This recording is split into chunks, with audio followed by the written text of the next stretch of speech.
नमस्कार, मी सचिन गव्हाणे आपलं स्वागत करतो न्यूज टॉप 9 या बुलेटिनमध्ये। बुलेटिनची सुरुवात करूयात महत्त्वाच्या बातम्यांनी। आज भाजपचं अधिवेशन शिर्डीमध्ये पार पडलेलं आहे, त्याच संदर्भातल्या टॉप 9 बातम्या पाहूया। पंचायत ते पार्लमेंट सगळीकडे भगवा फडकवा। महाराष्ट्रात आणि देशातही भाजपा पंचायत ते पार्लमेंट सगळीकडे भाजपा झाली पाहिजे। शिर्डीतील भाजपच्या महाधिवेशनातून अमित शहांचं कार्यकर्त्यांना आवाहन।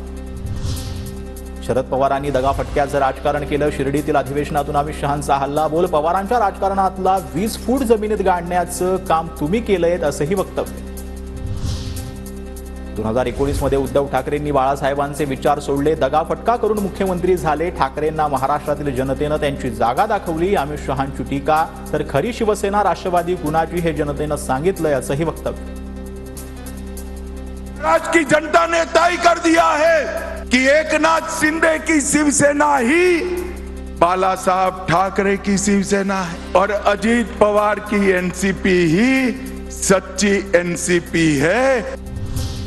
खरी शिवसेना सांगताना माणूस खरा पाहिजे, बोलणारे ते काय संत आहेत का लोकांना माहिती आहे। शिवसेना ठाकरे गटाचे खासदार अरविंद सावंत यांचं शहांना प्रत्युत्तर, तर विधानसभेला विजय मिळाला पण आगामी काळात जनता त्यांना जागा दाखवणार असंही वक्तव्य।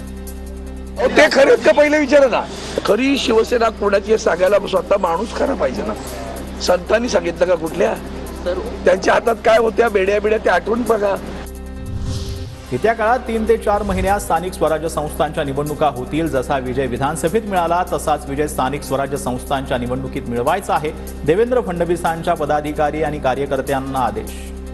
येत्या काळामध्ये स्थानिक स्वराज्य संस्थांच्या निवडणुका येणार आहेत, तर येत्या 3-4 महिन्यात या निवडणुका होतील। या निवडणुकांची तयारी देखील आपल्याला करायची आहे। लाडक्या बहिणींना देत असलेली मदत पुढेही सुरू राहणार। शेतकऱ्यांना मिळणारी सवलत सुरूच राहणार। घोषणा पक्षात दिलेली सर्व आश्वासनं पूर्ण करणार। विरोधकांकडून फक्त फेक नरेटिव्ह पसरवणं सुरू आहे। शिर्डीतील भाजपच्या अधिवेशनातून फडणवीसांची ग्वाही। जे काही आपल्या घोषणापत्रामध्ये सांगितलेलं आहे ते देखील पूर्ण करण्याचा प्रयत्न हा निश्चितपणे आपण या ठिकाणी करणार आहोत। महाराष्ट्र आता थांबणार नाही। नदीजोड प्रकल्प हाती घेतले आहेत। मराठवाडा विदर्भातील दुष्काळाला आता भूतकाळ बनवायचा आहे। महाराष्ट्र पाणीदार करायचा आहे, देवेंद्र फडणवीसांचा दावा। राज्यात वोट जिहादचा दुसरा पाठ सुरू झालाय। शिर्डीतील अधिवेशनात मुख्यमंत्री फडणवीसांचं वक्तव्य। आपल्याच घुसखोरांना बाहेर काढण्याचं आव्हान। राज्यात एकही घुसखोर राहू देता कामा नये असंही आवाहन।